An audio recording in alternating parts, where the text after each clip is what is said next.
Cape Town TV is a community-based television station that creates a wide spread of information, themes and entertainment that we're letting out to humanity. And today we are focusing on a new show that Cape Town TV is bringing to you that is called Earth Hour.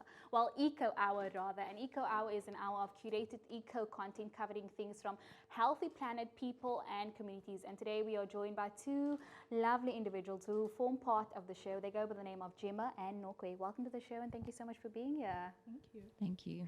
So I just want to get straight into it for the person that's sitting at home right now that does not know about Eco Hour. This is the first time they are hearing about it. Jemima, you are the producer of the show. Please tell us more about the show. Thank you. So Eco Hour, as the name says, is an hour of curated content. So basically it's a mixture of short videos, some longer ones, all around the issue of our environment, how we're living, the impact that we're having, and also ideas about a new way that we could be and new visions of the future, because I think there's a lot of messaging around how everything's messed up and oh my goodness, what are we going to do? So it's also ideas and you know, about a different way of being, a healthy planet and how we can get there. And of course that also ties in with our social media question, asking people, you know, about Earth Hour, how it is that we could put hands on deck to save the environment as well. And now, Nokwe, you have a master's degree in geographical, wow, it just slipped my mind, but geographical science, and today you are a climatic scientific officer as well. The person at home that's watching and they're like, what is that? What would you say it is that your job entails, and you know, what does your role consist of? So my role as a climate science officer, it entails just bringing or studying how climate impacts the environment, animals, as well as people. I collaborate and work with a range of specialists, and we collect climate information about climate and its potential impacts on society, the economy, and we work with a whole lot of stakeholders such as your government, labor unions, other NGOs and local communities to see how we can find sustainable solutions that are both good for the environment as well as the people. And our main goal is just to preserve South Africa's natural biodiversity, our plants and animals, to see a better future for both people as well as the environment.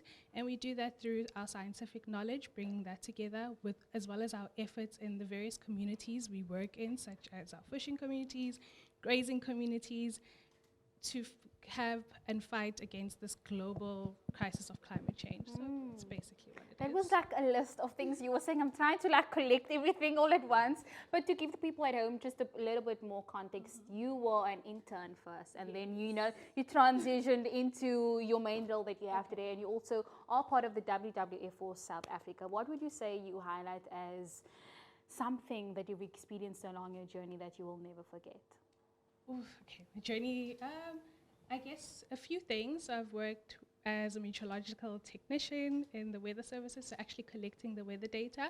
That was a great experience to collecting the data and then translating to how it looks physically as a weather pattern. And then with my internship, it was working with a range of stakeholders and people in many communities as well, because it's also climate affects everyone, especially disadvantaged communities. So seeing how those people manage, grapple, adjust, and trying to reduce their impact and vulnerability to climate. So that's also been eye-opening to say that it's not only theory and books that you need, but you also need that work experience to like sort of get down and dirty to understand and how to fight climate change. So Jemima, we mentioned that Nokwe is part of WWF, which is one of the partners that Eco Hour has today. There's an array of partners that you guys do have with Eco Hour. What would you say has been the reason for some of these partners jumping onto Eco Hour today, and what exactly do they do?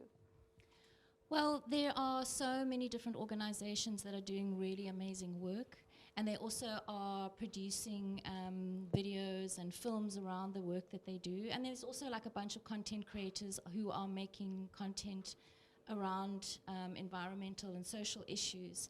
And I mean, if you look online and you're looking for information, there's so much stuff. So basically what Eco Hour is, we've partnered up with people like WWF South Africa, the Center for Environmental Rights, Fishwater Films, various organizations that are doing really amazing work, and they're also producing great videos about their work. And so the hour features content from each of our partners and other independent content creators who maybe are just doing like one-off films and stuff like that.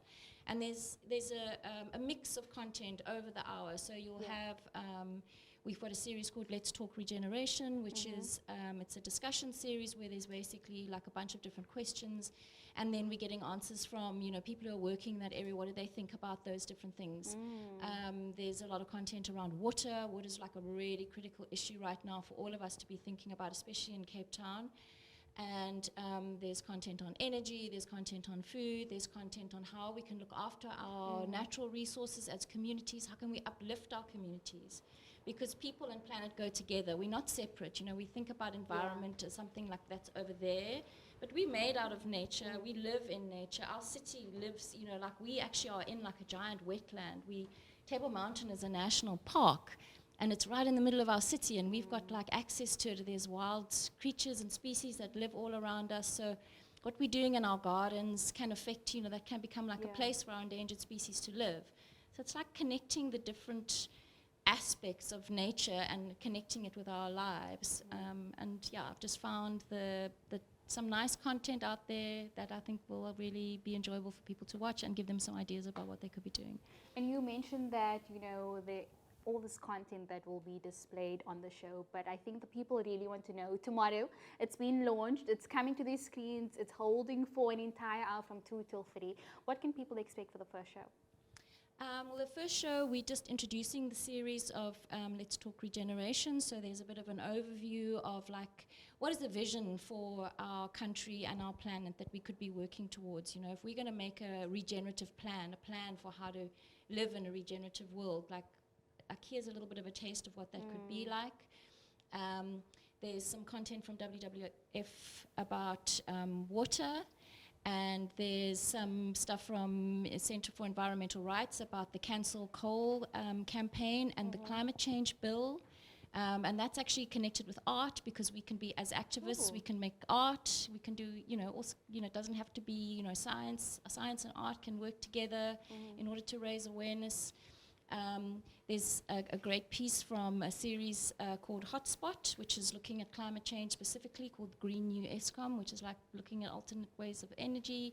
And I think and what food. You're mentioning right now, and food as well, people are certainly getting enticed by what it is that you're saying, and I know that they are very, very excited. But of course, we do not have this conversation alone. We take it all the way to the city to hear what you guys have to say.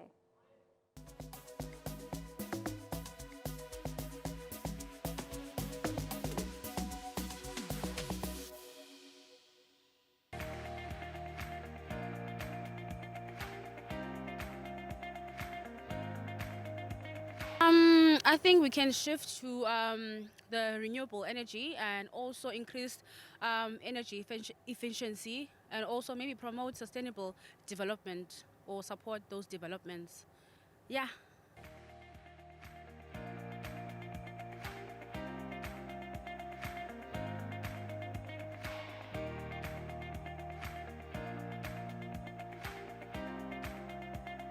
The answer as a developing country can always be government. There's always more that they can do as far as the education is concerned. I don't think a lot of people are even aware, even though some are in denial about the crisis that we face as an eco-environment. So I think education from the government to make sure that the public is aware.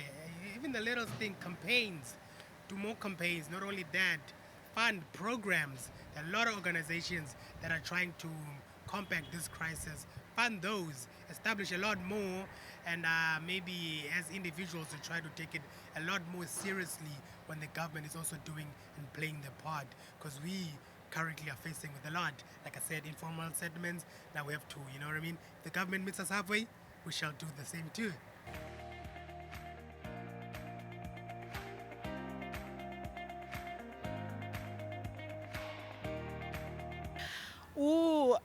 I think we fix it by making sure that we're using reusable energy, energy that is good for the environment, like solar instead of using coal.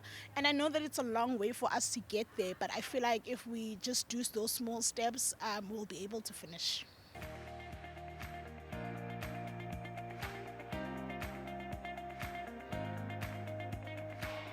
I think to support our conservation efforts and also to encourage behavioral changes. Yeah, I think. Yeah.